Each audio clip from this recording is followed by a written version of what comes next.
नमस्ते भारत, आप सभी श्रोताओं को नमस्कार। मैं नीरज साहा, आप सुन रहे हैं न्यूज। आइए नजर डालते हैं अब तक की प्रमुख खबरों पर।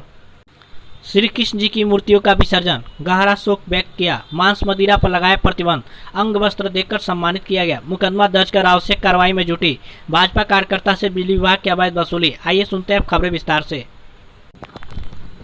आज नगर पडरौना में श्री कृष्ण जन्मोत्सव के बाद श्री कृष्ण जन्माष्टमी की झांकियों के समापन के उपरांत नगर पडरौना में श्री कृष्ण जी की मूर्तियों का विसर्जन श्रद्धालुओं ने पूरे हर्षोल्लास के साथ किया। वही पडरौना नगर भी भीड़ भाड़ और जाम से दिन भर ग्रस्त रहा था।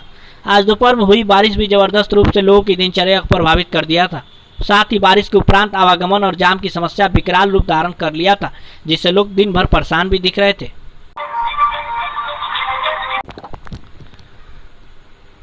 यूपी जिला बरेली में 2 मंजिला मकान के गिरने का मामला है। मलबे में दबे 2 मजदूरों की मौत हो गई है और एक घायल है। 7 घंटे तक चले रेस्क्यू में तीनों मजदूरों को निकाला गया। एनडीआरएफ पुलिस की टीम ने क्रेन की मदद से निकाले हैं उन्हें, और बेसमेंट की खुदाई के दौरान यह मकान गिरा था। साथ ही फतेहगंज पश्चिमी थाने के कस्बे का यह मामला है। वही सीएम योगी ने बरेली में हुई इस दुर्घटना में लोगों की मृत्यु पर गहरा शोक व्यक्त किया है। उन्होंने मृतकों के शोक संतृप्त परिजनों के प्रति संवेदना व्यक्त की है। सीएम ने इस हादसे में घायल लोगों का समुचित उपचार कराने तथा प्रभावित लोगों को हर संभव मदद और राहत प्रदान करने के निर्देश भी दिए हैं। उत्तर प्रदेश के मुख्यमंत्री योगी आदित्यनाथ ने मथुरा में शराब और मांस की बिक्री पर प्रतिबंध लगाने की घोषणा कर दी है। सोमवार को मथुरा में कृष्णोत्सव के दौरान बोलते हुए मुख्यमंत्री ने कहा कि यहाँ कोई मांस मदिरा की बिक्री न हो।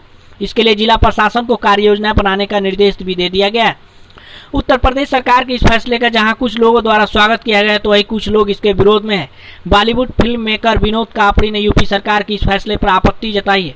उनका कहना है कि सरकार इस कदम से अपने नागरिकों के जीवन यापन के तरीके में दखल देना चाहती है। उन्होंने अपने आधिकारिक ट्विटर हैंडल से किए गए एक ट्वीट में कहा है कि धीरे धीरे ऐसा पूरे देश में किया जाएगा और तालिबान की तरह महिलाएं इनका पहला निशाना होगी। अपने ट्वीट में कापड़ी लिखते हैं कि याद रखिएगा, ये सब धीरे धीरे पूरे राज्य में होगा और फिर इनकी कोशिश होगी कि देश में भी बैन हो। ये आपके चलने फिरने, पहनने, ओढ़ने, लिखने, पढ़ने, खाने पीने सब पर नजर रखना चाहते हैं और तालिबान की तरह इनका पहला निशाना महिलाएं होगी, याद रखिएगा। कुशीनगर विधायक रजनीकांत त्रिपाठी ने अपने आवास पर भारतीय जनता पार्टी महिला मोर्चा से जुड़े पदाधिकारियों और कार्यकर्ताओं को फूल माला व अंग वस्त्र देकर सम्मानित किया है।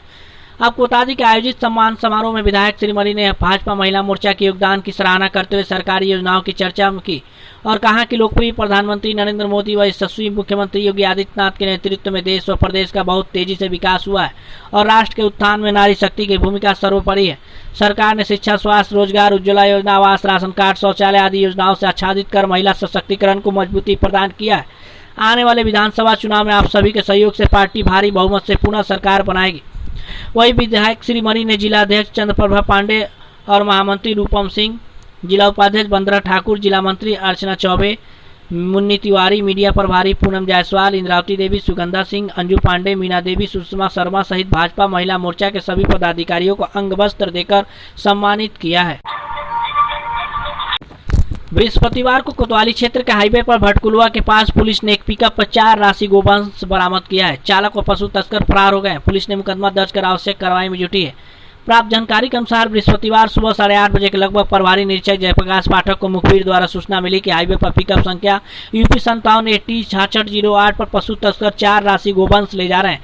तभी सूचना पर प्रभारी निरीक्षक जयप्रकाश पाठक मैफोर्स भटकुलवा पर उक्त पिकअप का इंतजार कर रहे थे।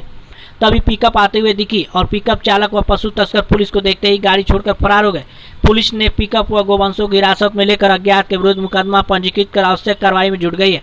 प्रभारी निरीक्षक जयप्रकाश पाठक ने कहा कि अवैध कारोबारियों के विरुद्ध अभियान चलाकर कार्रवाई की जाएगी।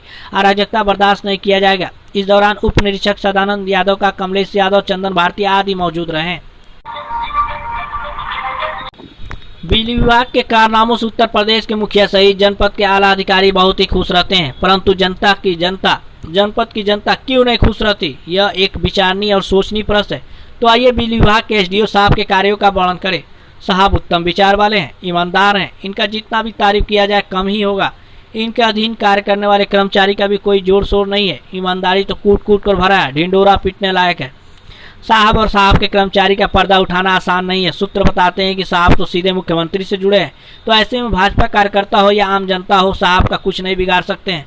जी हाँ, बात उस समय की है जब भारतीय जनता पार्टी के जिला प्रतिनिधि जगदीशपुरम कॉलोनी पडरौना के रहने वाले आनंद मिश्र ने आप बीती विभाग की बताई।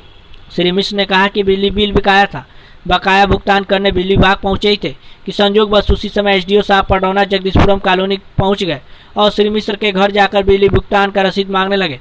घर के सदस्यों ने कहा बिजली बिल जमा करने गए हैं, साहब मानने को तैयार नहीं थे। यहाँ तक घर के सदस्यों ने मोबाइल पर एसडीओ साहब से बात भी कराई, परंतु उसके बाद भी साहब ने कनेक्शन काट दी।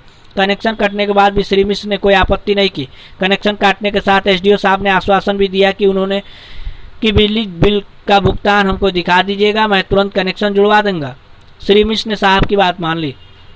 हैरत की बात तो यह है कि ईमानदार एसडीओ साहब विभाग के कर्मचारी मोनू दीक्षित को भेजकर कनेक्शन तो जुड़वा दिए, परंतु कनेक्शन जोड़ने के एवज में 300 रुपये ले ली। यह तो साहब ही बताएंगे कि यह शुल्क वैध है या अवैध। सवाल तो यह भी है कि इस रुपये का कोई रसीद नहीं गया तो इसे क्या माना जाए। भाजपा प्रतिनिधि ने श्री मिश्र ने उक्त अवैध वसूली का कंप्लेंट एसडीओ साहब के मोबाइल पर किया, तब भी नहीं सुने।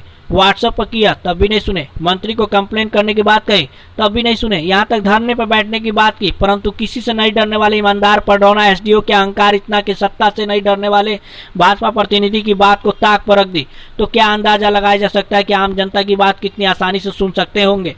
परम पूज्य मुख्यमंत्री योगी आदित्यनाथ जी, ये है आपके विभाग का कारनामा। जो विभाग आपके कार्यकर्ता का नहीं हो सकता है तो क्या आम जनता को विभाग तवज्जो देगा।